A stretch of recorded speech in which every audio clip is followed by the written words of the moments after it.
Well, I don't know how good a view you've got behind me, but it makes my heart sing. The red star on the top of the spire over the Kremlin, as it always was all of my lifetime. But, of course, it's a different Russia now. And I hope over the next couple of shows, while we're here, we'll be able to explore more Russia-related themes. But all the action is in London, where the Chief of Staff of the Prime Minister, Keir Starmer, a man called the unlikely name of Morgan McSweeney or something like that. I've never met him, never known him, but I do know that he was trained on an Israeli kibbutz. I'm not making that up. That's the state capture that Israel has captured the Labour Party and the British political class within. A man trained on an Israeli kibbutz is, or rather was, until a few hours ago, the Chief of Staff of the Prime Minister of Great Britain. You couldn't make it up, but you don't need to.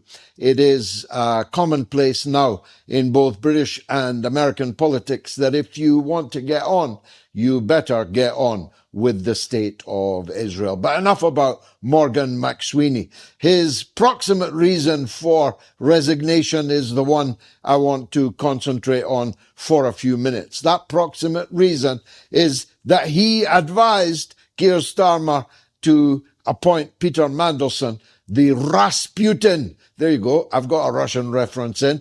The Rasputin of British politics, Lord Peter Mandelson, as Britain's ambassador to the United States of America.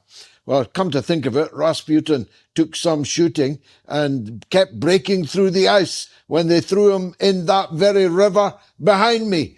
Keir Starmer is desperately now no longer on thin ice, but under the ice, and he'll be hoping that he isn't swept away by the current. I believe that he will be, as do all of the people who keep telling us how jolly decent a fellow he is, how full of integrity he is.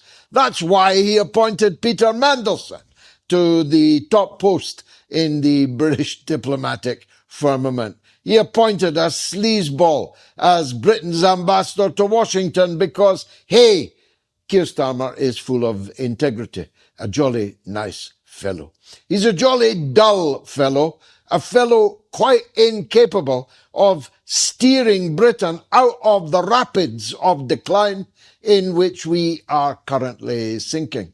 He's a jolly dull fellow with none of the felicity of movement or purpose of any of his predecessors, with the possible exception of the lettuce, Liz Truss, who lasted 40 days. Starmer will not last 40 days more. Of that, I am absolutely certain. Keir Starmer, a block of wood. You remember when we first came on the television screens in this iteration of the mother of all talk shows, I had a block of wood next to me, and that block of wood was supposed to represent Sir Keir Starmer. Well, he's a block of wood, balsa wood, not very substantial wood, wood that if the birds came nesting in him, which I alleged at the time, they would find pretty unconvivial. He was already in very deep trouble until the Epstein affair burst in all its inglory on the international stage yet again. Donald Trump keeps saying he's not mentioned in the Epstein files, although he's actually mentioned tens of thousands of times, and that's only in the 2,700,000 pages that they have released, claiming that there were 3 million there, so that's 300,000 missing pages for a start. And of course, they said they had 6 million pages. So that's 3,300,000 pages that we have not yet seen. Donald Trump says it's time to move on. If the American people think it's time to move on from the fact that their oligarchy, their media, business, military and political class is rotten to the core, rotten in ways which can scarcely be believed. Shakespeare himself would find difficulty. Dostoevsky would find difficulty in conjuring up the characters that are populating the 2,700,000 pages of the Epstein affair. It is truly the nadir, and I hope the demise of so-called Western civilization.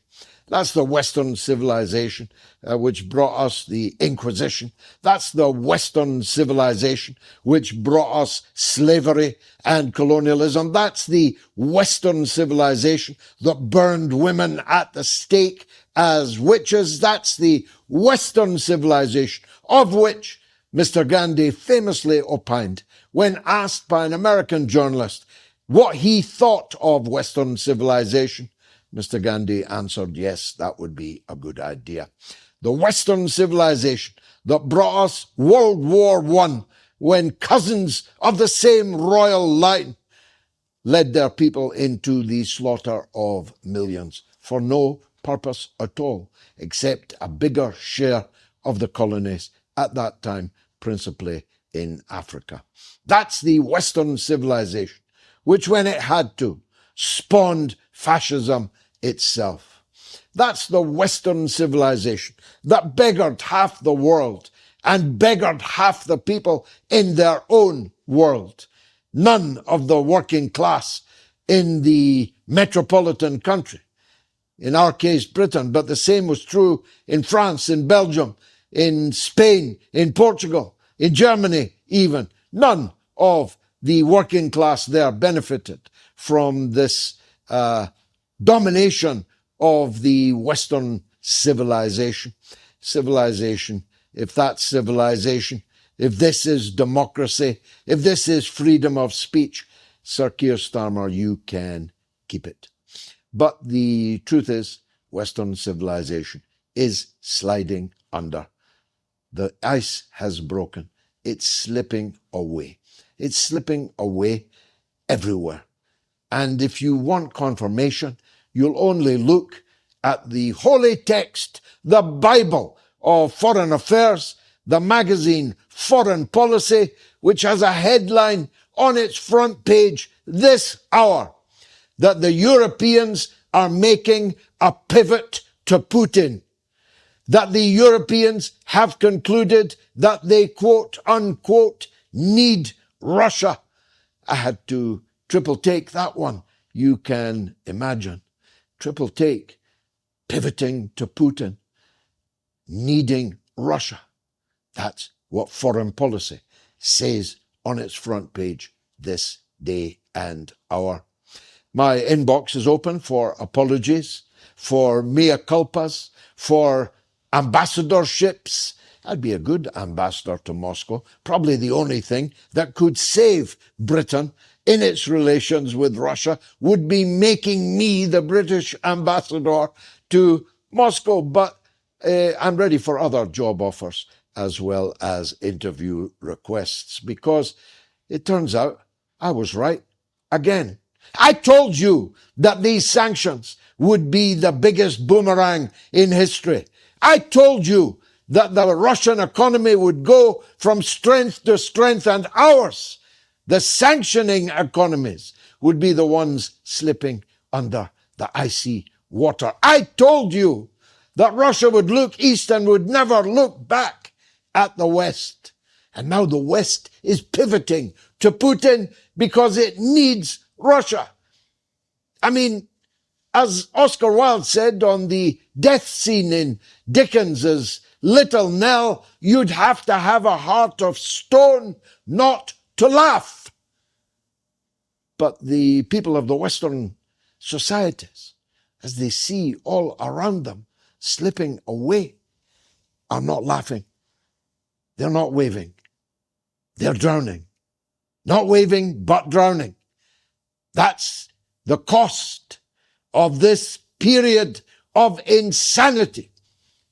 When we banned Dostoevsky from the library shelves, when we banned the music of Tchaikovsky and Shostakovich, when we banned ice hockey players when we banned snowboarders, when we banned footballers, when we banned synchronized swimmers, when we banned all things Russian, and now we need them?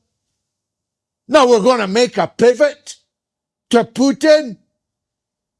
Well, Putin is a more forgiving man than me if he accepts their pivot. If it was me, I'd say pivot up your own fundament, guys. I'd say you may conclude that you need us, but we have proved that we don't need you.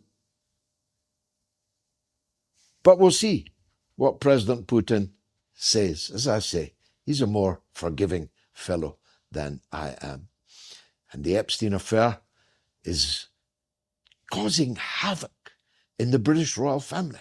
As I pointed out on Wednesday, Epstein had the run of Buckingham Palace. Today, in the newspapers, he's sending to an unknown person or persons invitations to come and have dinner with him in Buckingham Palace. Jeffrey Epstein was inviting people to dinner with him in Buckingham Palace. He had the run of the Queen's Airfield, had the run of the royal palaces, was able to bring in Harvey Weinstein, God help the daughters, the debutantes that were at that dinner. Epstein has destroyed the British royal family. It'll be the end if King Charles, God bless his cotton socks, were to snuff it right now. It would be the end of the British monarchy after 1,000 years or so. It's also true, and now undeniable, that Epstein had the run of Downing Street as well as Buckingham Palace. He met Tony Blair in Downing Street. Why? Why did the British Prime Minister find time to entertain a real estate guy from New York? What was special about Jeffrey Epstein, who only a few years earlier had been working in London in the office of Robert Maxwell, the greatest thief of the 20th century in Britain? And Epstein was his office boy, learning the ropes. Well, as my wise editor, Ron Mackay, put it in the caption on one of our clips from Wednesday, we now know it was a double tap. We know from Epstein that the Mossad whacked Maxwell despite decades of service by him to them. And like the mafia, they turned up at his funeral. In fact, they organized his funeral. They buried him in the Mount of Olives, having just whacked him off the boat in the Atlantic, sending him to Davy Jones' locker. And the same Mossad must have whacked Epstein, if indeed Epstein is dead. And they whacked him for a similar reason. Epstein says they whacked Maxwell because he was a danger to them. He was threatening to reveal all if they didn't stump up $400 million to bail him out of his most pressing financial crises at the time. Well, if the Mossad whacked Jeffrey Epstein, it was because they could not afford for him to go to court as he was destined to do, because he might tell all. So if he was suicided, that's why he was suicided. There is also the outside possibility, my son believes it in his bones, that Epstein is not in fact dead but was switched and is alive and presumably well in the paedophile paradise of Benjamin Netanyahu's Israel, to which all accused of paedophilia who can do flee. Ghislaine Maxwell is the daughter of Robert Maxwell. The Epstein files reveal that she and Jeffrey Epstein and a British Prime Minister had a threesome. Now, the more tender of my audience will not know what a threesome is. Well, it basically means that a British Prime Minister and Jeffrey Epstein made a kind of sexual sandwich of Ghislaine Maxwell. I know it is difficult to contemplate, especially when you begin speculating who that Prime Minister might, indeed must have been. There are some who think it was Liz Truss. I don't myself. There are some who think it was little Rishi Sunak, but I'm not sure he could have pulled that off, if you get my drift. There are some who believe that it was Theresa May, but I don't believe Theresa May would ever do such a thing. There are some who believe it was Gordon Brown, but I know it wasn't Gordon Brown. Some think it was Tony Blair. After all, he was banging Rupert Murdoch's wife, the Chinese one, in Murdoch's ranch, when Murdoch was doing everything he could to sustain Tony Blair's political career. But I think I know which Prime Minister it was. That should have been the poll for tonight. Which Prime Minister did a threesome with Ghislaine Maxwell and Jeffrey Epstein? And by the way, where did they do it? Was it in Downing Street? Or in Buckingham Palace? Or Balmoral? I am certain that this threesome, this gruesome threesome, was completed by none other than Boris Johnson. Now, if you can picture that, if you can picture Boris Johnson naked with poor Ghislaine in the middle and dirty, filthy Jeffrey Epstein on the left-hand side of the bed, you have a stronger constitution than I do. It's the mother of all talk shows. I'll be right back. Stay tuned.